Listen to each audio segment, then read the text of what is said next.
আসসালামু আলাইকুম রহমতুল্লাহি বারাকাতু। কেমন আছেন সবাই? নিশ্চয়ই আল্লাহর রহমতে ভালো আছেন। আমি আয়শা কুকিং ব্লগ থেকে আপনাদের জানাচ্ছি স্বাগতম।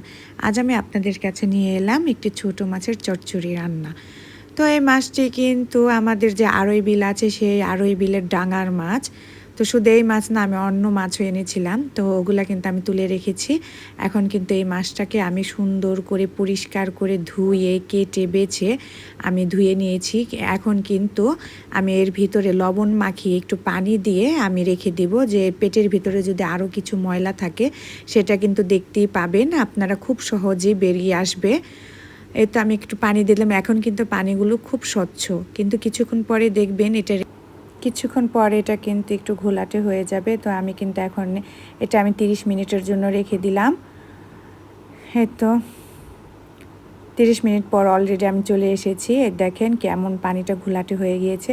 তো আমি কিন্তু আগেই কিন্তু মাছগুলো আমি পরিষ্কার করে সুন্দর করে নিয়েছিলাম, তাই কিন্তু বেশি ঘোলাটে হয়নি। আমার কিন্তু আগেই পরিষ্কার করা ছিল, তারপরও দেখতে পাচ্ছেন যে পানিগুলো কিন্তু অনেক বেশ ঘোলাটে হয়ে গিয়েছে। এই তো পেটের ভিতরে যত ময়লা ছিল সব কিন্তু এখন বেরিয়ে এসেছে। এখন আমি যেটা করলাম সেটা কিন্তু আমি এখন আলু কুচি কুচি করে কেটে নিয়েছি। তো এখানে দেখা গিয়েছে আমার ছাদ বাগানে ডাঁটা হয়েছে, সেই ডাঁটাটা কিন্তু বেশ নরম, তাই আমার খুব মন চাইলো তুলে নিয়ে আসতে, তাই আমি তুলে নিয়ে আসলাম। এখানে কিন্তু দেখতে পাচ্ছেন বরবটি, আমার গাছের বরবটি। আমি কিন্তু 2 দিন আগে বরবটি ছিঁড়েছি, তো এখন কিন্তু আর বরবটি নেই। তো আজকে দেখতে পেলাম আরেকটি বরবটি, তো ওই একটি আমি নিয়ে আসলাম। এখন আমি এর ভিতরে দিয়ে দিলাম পেঁয়াজ কুচি, আর দিয়ে দিলাম হলুদ, মরিচ, ধনা গুঁড়া, সব কিছু একসঙ্গে মিক্স করা, সেটা কিন্তু দিলাম। আমি কিন্তু আজকে কিন্তু বেশি মশলা ইউজ করব না, খুব হালকা পরিমাণে আমি ইউজ করব। এখন আমি তেল দিলাম, লবণ দিলাম, দিয়ে আমি কিন্তু খুব সুন্দর করে মাখা করে আমি কিন্তু মাখিয়ে নিলাম। এই তো মাখানো কিন্তু আমার হয়ে গিয়েছে, পানি বের হয়ে গিয়েছে। এখন আমি দিয়ে দিলাম পুঁই শাক, এটা আমার গাছের পুঁই শাক। আজকে কিন্তু আমি তেমন বাজারের কিছুই ব্যবহার করছি না, যা আমার ঘরে আছে, যা আমার আঙিনার আছে, তাই কিন্তু আমি ব্যবহার করছি। তো পুঁই শাকটা দিয়েও কিন্তু আমি খুব সুন্দর করে মাখিয়ে নিলাম। এরপরে কিন্তু আমি দিয়ে দিলাম কাঁচামরিচ। আগে কিন্তু আমি মরিচটা দিইনি, তাহলে আমার হাত জ্বলবে। তো এখন আমি কড়াইয়ের ভিতরে কিন্তু তেল গরম করে তার ভিতরে কিন্তু আমি সেই আমার মাখানো সবজিটা আমি কিন্তু ছেড়ে দিলাম। ছেড়ে তার মাঝখানে আমি কিন্তু মাছগুলোকে আমি দিয়ে দিলাম, দিয়ে সুন্দর করে আমি বিছিয়ে নিলাম। বিছিয়ে এখন কিন্তু সেই মাছগুলোকে আমি ঢেকে দেব সেই সবজি দিয়ে এমনভাবে দেব যেন মাছগুলো ভেতরে চলে যায়, সবজিগুলো উপরে চলে আসে। এই তো আপনারা দেখতেই পাচ্ছেন এভাবে আমি যখন এটা আমি মাখিয়ে নিলাম, তখন কিন্তু এমন সুন্দর একটি ফ্লেভার বেরিয়ে এসেছে, মানে বলার বাহিরে। তো যখন নাকি আমি রান্না করি তখন কিন্তু খুব সুন্দর একটা খুশবু বেরোয়। এখন কিন্তু আমি ঢেকে দিলাম, ঢেকে অলরেডি আমি কিন্তু এখন চুলায় কিন্তু আগুন দিয়ে দিয়েছি। এর তো আমি কিন্তু 10 মিনিট পর চলে এলাম। এর দেখেন আমার এই অবস্থা হয়ে গিয়েছে। এখন আমি আর একটু নেড়ে চেড়ে নিলাম, দেখেন একটু পানি পানি উঠে এসেছে। আমি কিন্তু আর বাড়তি কোনো পানি এখানে ব্যবহার করছি না। যে পানিটা নাকি শাকে থেকে উঠেছে, যে পানিটা নাকি আলুতে থেকে উঠেছে, ওই পানিটাই। এখন আমি এই পর্যায়ে দিয়ে দিলাম টমেটো, ফালি ফালি করে আমি নিয়েছি। সেই টমেটোটা দিয়ে এখন আমি আবার কিছুক্ষণ আমি নেড়ে চেড়ে নিলাম। নেড়ে চেড়ে খুব সুন্দর করে আমি মাখিয়ে নিচ্ছি।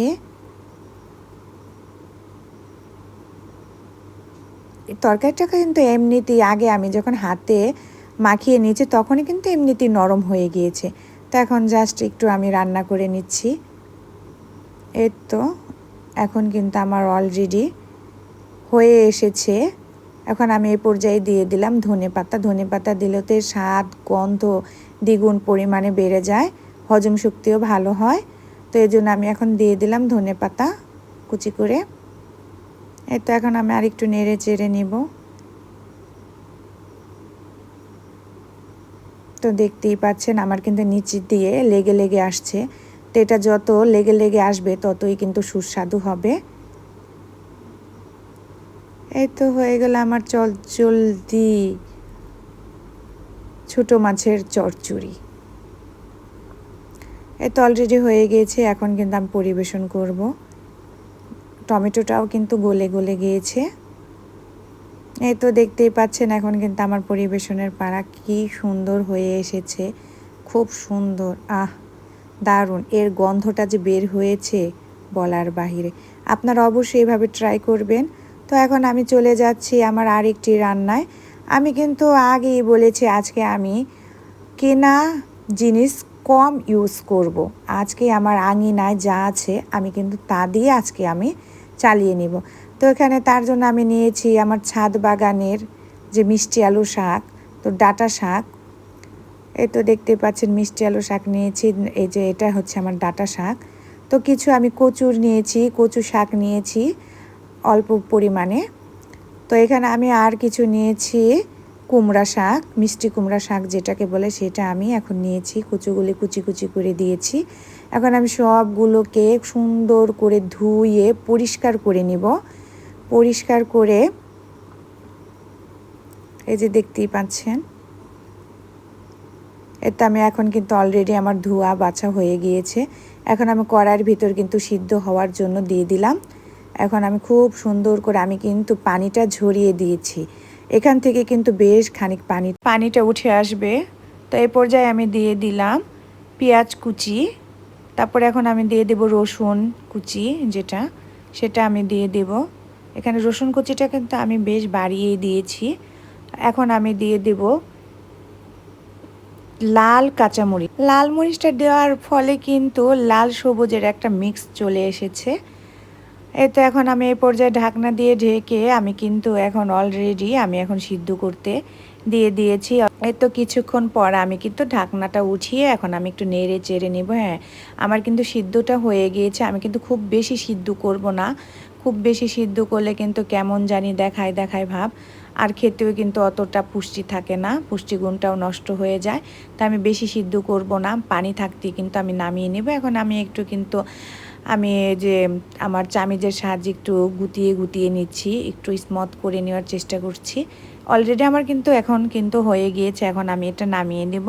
নামিয়ে এখন আমি কিন্তু বাগার দেব তেল দিয়ে। তাই এখন আমি কিন্তু এটা কিন্তু নামিয়ে নিচ্ছি।